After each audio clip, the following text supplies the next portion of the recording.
When life throws you a curveball, how are you going to handle adversity? Welcome to the Fearless Mindset Podcast, where you're about to go on a journey as I interview security, business, and entertainment leaders on what it takes to stay fearless. I'm your host, Mark Ledlow, and enjoy today's episode. I want to get into what you do in the medical field. We really haven't tapped into that. What do you specifically do as a doc in your organization? So I'm emergency medicine trained. I did my training at Loma Linda here. I went to UCLA for undergrad. I can kind of give you the backstory. I never wanted to be a doctor. I wanted to be a police officer. I wanted to be a football player. Yeah. I never wanted to be a doctor. I'm telling you. Never guessed. No. And then 16, 17 years old, I had a football injury that basically prevented me from going to the Sheriff Academy, prevented me from playing football. And I also had a desire to be a pilot. So when I applied to school, I applied to UCLA, UC Irvine, and Embry-Riddle in Arizona, which is a flight school. My dad talked me out of it because it was around the time of Desert Storm and all the military, the invasion in Iraq. And he's like, listen, all the military pilots are going to come back from war in a couple of years. They're going to take all your jobs. You're not going to get a job. So I ended up going to UCLA, started having to deal with all the medical people because of my back issues, kind of sparked my interest. So I decided to do pre-med, went to school back east. I went to Harvard. At that time, emergency medicine was, the big show on TV. It was really, cool and dramatic. And so I became an emergency medicine resident at Loma Linda. I came back to Southern California, did my time there at a level 1 trauma center. It all came full circle, dumb luck. Loma Linda had a working partnership with San Bernardino Sheriffs. So I ended up going through the Sheriff Academy in my 4th year of med school. I flew back, did some elective time down here at USC, went to the academy, and I've been flying Sheriff Air Rescue for the last 20 years. Recently just got my pilot's license, so I'm transitioned over to now Aero Squadron. So I fly fixed wing for Aero Squadron. Yeah. That's cool. It's fun. I got my pilot's license during COVID because there was nothing else going on. So I'm like, I'm just smart. I'm going to learn how to fly. I mean, what else am I going to do? Just sit in the house all day and stare at the wall? You don't sit still very well. I can't. That's one thing. So in emergency medicine, my biggest thing has always been event medicine. So anything out of the hospital. So I've done NASCAR, Indy racing. We have a huge track next to us. The Auto Club Speedway, it's called now. It's had like 4 name changes in the last 20 years. I just worked a NASCAR event. I do big raves and big sporting events. I work with the LA Kings farm team for 5 years. Kind of stopped when my kids came because it was just too much going on. So I enjoy the event medicine. So that call that I got from my buddy when they were looking for their medical director was, it's like right up my alley. I've got the law enforcement. I've got the pre-hospital medicine training. I've got obviously the medical emergency medicine training. So I can kind of deal with, 1-day-olds up to 105-year-olds with, female or male body parts. I can kind of deal with it all, which most specialties really can't. Internal medicine doctors usually don't deal with pediatrics, and family practice is probably one of those specialties where they can deal with kids and adults, but they don't deal with a lot of other things. Did I lose you? I got you. We're still. Okay. Here's the big question. The big talk is about fentanyl coming across the border. Are you guys seeing the results of that in the hospitals of overdoses of that, or is that just a media push? Oh, no, it's not a media push. Okay. You'll see an overdose every now and then. I was working about a month ago, and they weren't my patients, but I think it was a medic run, and there was 4 people, and I can't remember if they were doing cocaine or they were smoking something. Well, whatever it was, I think it was, to be honest with you, I think they knew it was fentanyl. I can't remember if it was something laced with fentanyl or they knew it was fentanyl. Wow. And there was 4 of them. One basically was unable to be resuscitated in the field. The other 3 were reversed with Narcan. And because they weren't my patients, and I just kind of heard from the other doc. Sure. I believe They may or may not have got intranasal Narcan, but they were given IV Narcan and brought back. Wow. I don't think they ever left. They were never pulseless, but they were brought back by Narcan, and they were observed in the emergency department for however long time it took just to make sure that they weren't going to, have a reoccurrence of the opiate respiratory depression, because the Narcan's half-life is a lot shorter than some of these opiate drugs. So sometimes you can give an initial dose, 30 minutes later, they go back into, their opiate stupor. So it's legitimate. I've written on fentanyl. I've written on xylazine, which is the tranq. A lot of people see these drug addicts in the street that are just kind of, stuck in a place. And what is that? Well, that's that xylazine. It's it's a tranquilizer. It's an animal tranquilizer. Okay. It's something that is not reversed by Narcan, so you can give Narcan to them and it won't do anything. So basically, your method of treatment is just supportive care. So, and when I mean supportive care, it's are they conscious? Are they protecting their airway? And if they're not, you got to protect their airway. Are they breathing? If not, you need to breathe for them. So, you're doing mouth to mouth, or you're, placing a tube, placing an MPA, which is an airway, it's not an airway, it's an airway adjunct that you can put in your nose to the back of your throat to kind of keep your tongue up and keep your airway open. Or do they have a pulse? I mean, that's the typical, CPR, ABCs, airway, breathing, circulation, and you support them. Cardiovert them if they need to be cardioverted, if they have no pulse, and the AED or your defibrillator basically needs to shock them. And, and that's what I teach. I mean, so that's why on my private family office, the big thing for us is we had a client that basically worked in the San Francisco area, and with the drug use, they were always concerned. Our CSO was always concerned of, hey, if something happens, fentanyl, they get hit with a needle, whatever, and they go out. So all our agents carry Narcan intranasal. They've been trained on it in person. They carry it with them on their person or in their med kits or on their not in their IFACs. Usually, I don't really think it's necessary to have in your IFAC. And we keep them in our med kits in our cars, and when we travel, and all our guys are trained on it. And it's nice because recently California just had a public health order that anybody can use it or anybody can purchase it. It doesn't have to be given to you by a physician. You can get it from, pharmacy and buy it over the counter. Now, the ease of buying it over the counter is not that easy, but if there's a will, there's a way you can find it. So that's Narcan, right? Narcan, yeah. Wow. So the fentanyl thing is definitely just... Oh, it's so real. Blown. It's destroying people nationwide.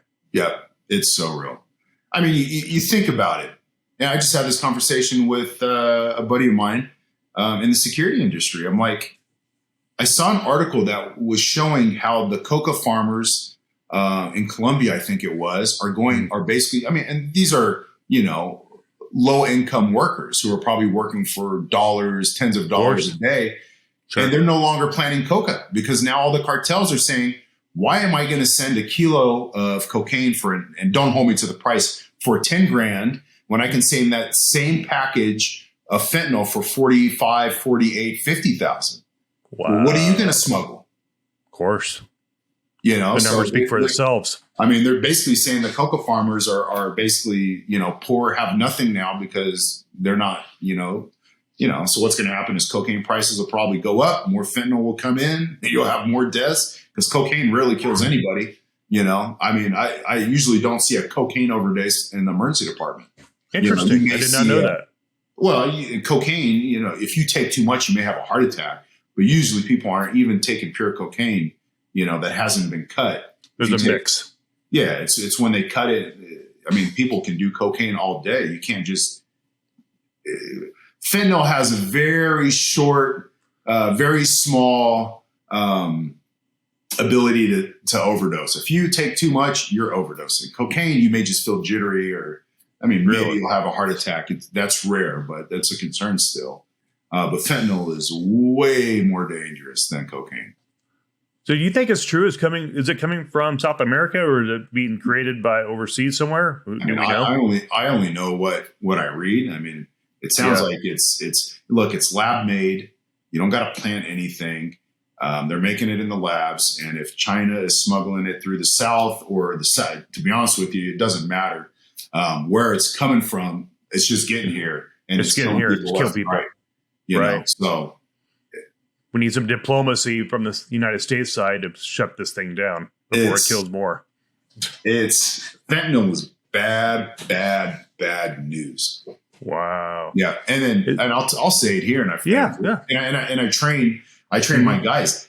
Fentanyl is strong compared to like morphine, 100 times stronger, and then you still have a drug 100 times stronger than that, which is carfentanil. Carfentanil? Yep. So it's basically it's a fentanyl. It's a small offshoot. There's small couple carbons here or there that are probably changed, and I don't remember the exact structure. But yeah, no, I mean the carfentanil, then fentanyl, then cocaine. Yeah, if you think about it, it's morphine we give, and then the fentanyl is 100 times stronger, right? And now you've got something that's 100 times stronger than the carfentanil, than the fentanyl. So wait till that hits the streets. It'll hit the streets sooner or later. Whoa! Because imagine you can take that and imagine how much fentanyl you could make out of carfentanil.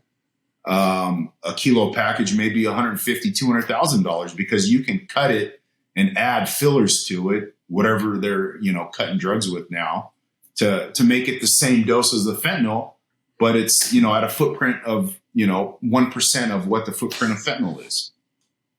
Dude, it's coming. That's wild. It's coming. I mean, you could probably these the mules that they had that swallow balloons of heroin and things like that, and they come out here and defecate it out or take it into the prison system. I mean, if carfentanil gets into one balloon that one inmate swallows, you could get the whole jail high. Really? Yeah, it's that's crazy. If you really sit and think about it, you start to realize, everybody in the prison system is going to be high as a kite. You're going to probably have ODs in the prison system because it's so easy to smuggle. I mean, a joint, the size of a joint or the size of an ounce. I mean, you could kill probably everybody in the jail with an ounce of carfentanil if you were to give it to everybody. Versus an ounce of weed. What is an ounce of weed going to do to anybody? Nothing. Maybe get a couple guys high. Crazy. So I see your risk tolerance happening. People are, okay, that's not enough. I need something more intense. Yeah. It's just, but that's normal. That's normal opiates, right? I mean, that's kind of where we see, we see the start of addiction, and it was pushed by the medical field. I remember 10 years ago, 15 years ago, they had this pain scale, 0 to 10. 10 was the most pain. And it was like, nobody leaves the hospital with more than 3 out of 10 pain. Well, I mean, I get 80-year-old women who break their hip and they want Tylenol. And now this generation, you have a splinter, you smashed your finger, and there's not even a fracture. It's just a contusion of your thumb. They want Norco. They want Vicodin. And I'm like, wait, but the 80-year-old lady here wants Tylenol for her broken hip. And she refuses to take anything else, but somehow you want Norco for your hangnail. So it's a different thing. And with the natural opiates, your body just gets habituated to it. So where 5 milligrams of morphine, may have worked, after a year of that on a daily basis, you're up to 15, 20 milligrams, 25. And so, and people they don't know what they're getting. Your one tablet of Norco here may be a fake and it's mixed with fentanyl. So you take one tablet of Norco or you take 2, next thing you know, you lost your respiratory drive, you're not breathing, and you go into cardiac arrest and nobody's around to see you and you're dead. So there's no quality control in any of these meds. Wow. It's something that's gonna hit us hard sooner or later. What is the biggest, substance abuse that, let's say, the middle school and high schoolers are dealing with? What's the big thing? Is it fentanyl, or are they just dealing with weed at that level? To be honest with you, I don't know the stats. I would assume it's probably just alcohol and marijuana. Same old story. Yeah, same old story probably. Crazy. I've heard of cocaine use in high school, methamphetamine use, and that's all kind of all depends on your area. Sometimes the suburbs have a little more methamphetamine use and then cities have more cocaine use, and it's just cost of the cost of the drug, and even part of it is I think methamphetamine is seen as a more lower socioeconomic drug, and cocaine is seen as a more higher socioeconomic a Wolf of Wall Street type clientele. Yeah. Hey, we've been seeing these banks falling apart, right? And here's something that crossed my mind just now. How does the hospital industry look for medical care? Do you see the medical industry kind of collapsing? Kind of like we're seeing this whole banking thing collapse. Is the medical industry pretty sound, or you work in it? I was just wondering what your thoughts on medical coverage, and are we going to see a collapse in nurses and doctors? And I don't know the ins and outs of our finances. I'm only told what I'm told, but sometimes you kind of have to take with a grain of salt what you're told, because you're being told by the administrators doom and gloom, right? So you can kind of get in line, get in step. Oh, I'm going to work for 20 hours for free, or I may not have a job. I don't believe that. I think the medical industry is going to be fine. Now, are they going to have a couple bad years, of not making money? Yes, but will they go into like they were for the last 30 years of making money? Absolutely, they will. So, as it's a trend we're seeing. What's that? Just a trend we're seeing. Yeah, it's a trend we're seeing. I mean, just like your mom and dad used to tell you, save some money for a rainy day. Yeah. Well, they've got lots of money here's the rainy day. So we just have to, suffer through it, and, hopefully everything will get better. I mean, obviously our medical industry is not going to collapse. There's no way. I mean, we got the best medicine doctors in the world in the United States of America. That's why I've protected rural families from the Middle East, and they come here in the States of Beverly Hills to get worked on. They don't go to their doctors. They come to the United States to get worked on. There's a reason for that. I was asked to come and do a year in Dubai, and they were going to pay really well, and there's no way. I'm not leaving my family for a year. Nah, it would have been and I did. I worked with them, and I asked them, hey, I'll do 2 weeks on, 2 weeks off, 2 weeks on, 2 weeks off, and they wanted me there for the full year. I said, no, I got to bow out of that. Yeah, fly me in your private jet, I'll think about it. Well, I mean, and they could. I just think they wanted me in a role that I needed to be there. I couldn't just be there, and fluctuate. I needed to be there, constantly. Not work constantly, but just be there constantly. So, and I just couldn't do it. I think you brought up a good point, Mike, because I think the high net worth, it's obvious, it's economics. The richer keep getting richer, the poor get poorer. This is how it works. And if you're in the executive protection industry, I think your outlook in being employed or being on a contract is pretty darn good as far as, being in need, supply and demand for good season. Executive protection agents, especially if they have a medical background, they're going to be in demand because of that background. And I don't see it slowing down from the executive protection side of, a high net worth family or corporation. They're going to still need that security as the world gets crazier and wilder. They need that sense of security and health security as well from a medical perspective. Yeah. I've always said, I mean, listen, I do work with another group I won't mention. I just did an event a couple days ago in LA on Paramount Studio Lot, Chanel event, their big Chanel event.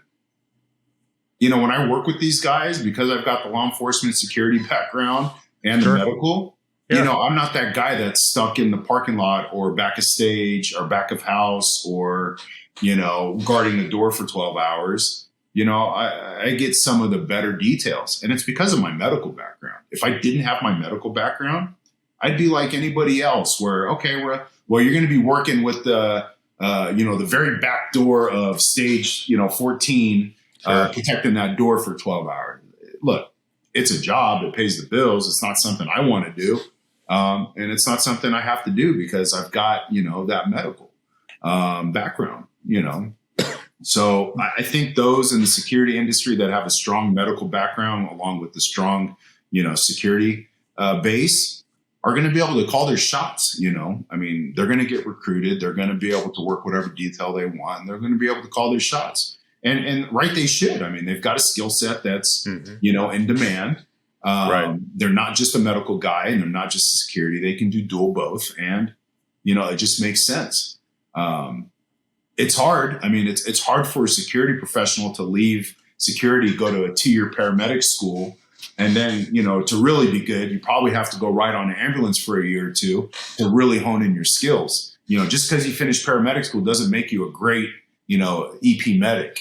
I graduated medical school and I didn't know jack. I won't say the word, but I didn't know jack about anything until I started residency and started to actually see patients and learn from every patient experience and go home and read about what disease pathology I saw and come back and do it again. And then until it becomes basically, rote for you. And it's just look, medicine is all pattern recognition, just like security is, right? You're looking at faces, you're reading faces. Well, if I come in and see a 50-year-old man writhing, can't stay still, and he says, my back hurts from here, and it goes into my testicle, it's a kidney stone. You only need to see about 3 or 4 of those to realize that dude's uncomfortable. He's in pain. That's a kidney stone, and you just do the test to confirm and make sure there's no other bladder infection or urinary tract infection. But it's just pattern recognition. That's all medicine is. People come in with chest pain. You say the right things. You may see a little change on the EKG. You may see a little troponin bump. It's an easy disposition. They go into the hospital, get their stress test, cath, cabbage, whatever they need. And they leave the hospital in a couple of days. So yeah, I mean, I think medicine, like we hit on earlier, is becoming a bigger part of EP. It's not where I'd like to see it, but I think in due time it will be. Well, it's good advice to the listeners listening to this podcast, and for those of you just joining or just going through your podcast and library.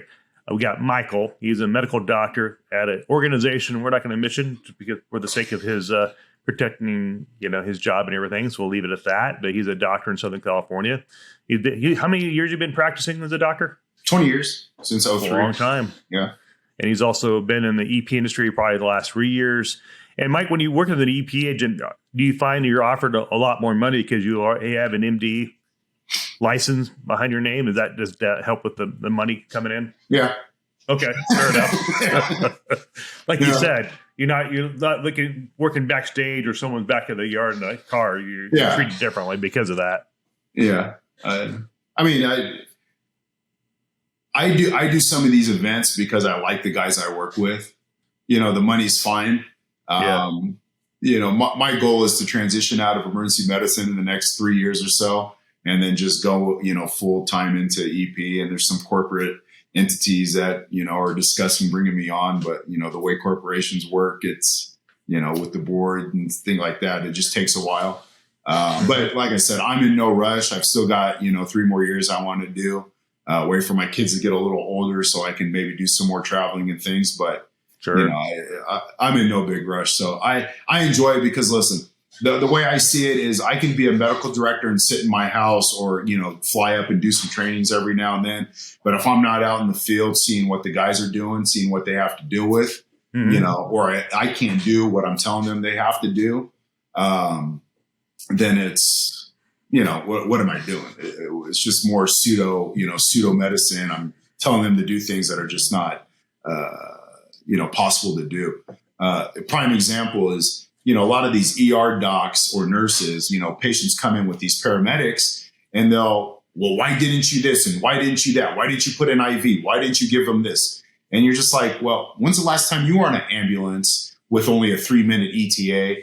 When's the last time you were able to get all that done? And I've got it from nurses. I'll drop a patient off. I'm flying them in from the mountains and, you're doing all this other stuff. And well, why didn't you get an IV in it? You just kind of look at them and be like, really? When's the last time you flew off the top of a mountain? You just got hoisted down, came up, and trying to secure a patient and fly and talk to, the MICN on the radio and talk to dispatch. And, you really get a feel of how it's like out there, and it really helps me kind of hone in my, the way I train the guys and basically just see what's realistic, what they can actually really do in the field. Absolutely. I admire your passion for the medicine part. You're very passionate. And I mean, you're probably one of the most rare men I have met in this industry that are passionate about what you do. I mean, you're a writer for one of the executive protection platforms. So you're doing that, and you've been asked to be part of that. And you got so much going on, but you seem to have a motivation, like a little fire in your belly that most guys lose at our age. They like, oh, screw it, I'm done. And you seem to have a revigorated passion to be an impact, a positive influence on this industry, which is refreshing for me. Being a podcast mainly for the security industry, but for all business leaders out there, you kind of inspired me. I'm like, you know what? If he's doing it, you're getting a little older, doesn't mean you're dead. Yeah, I mean, I enjoy it. I mean, it's a relatively new industry to me. Mm-hmm. I can meld two things that I love: the law enforcement side, security side, and the medical side, and just intermesh them together. I mean, so it's great. I mean, I'm telling you, my background, I used to bounce in med school. I was a bouncer at a bar in med school and in college. I believe it. I mean, it was just, I enjoyed it. It was fun. I got $10 an hour in college to work as a bouncer.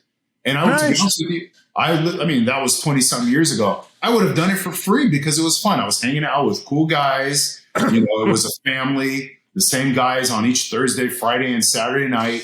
Obviously it was a fun scene. Orange County and Irvine, Metropolis. I don't know if you've ever heard that. I know you go down to Irvine. Metropolis, yep. Very well. It's now a 24-hour fitness, but for the longest time, it was a blast. I enjoyed it. And now I get to take medicine with that and meld them together. So it's like, fun. I mean, to be honest with you, I could do it for free because I enjoyed it. It's fun to be at some of these events, to see the people that you see, to work with the guys that you're working with, It's a different environment. I enjoy it, so it's. Yeah, your passion shows. I plan on doing to retirement. So there you go. Yeah, folks, you're listening to this. This is Mike. How do you pronounce your last name? Guirguis. There you go.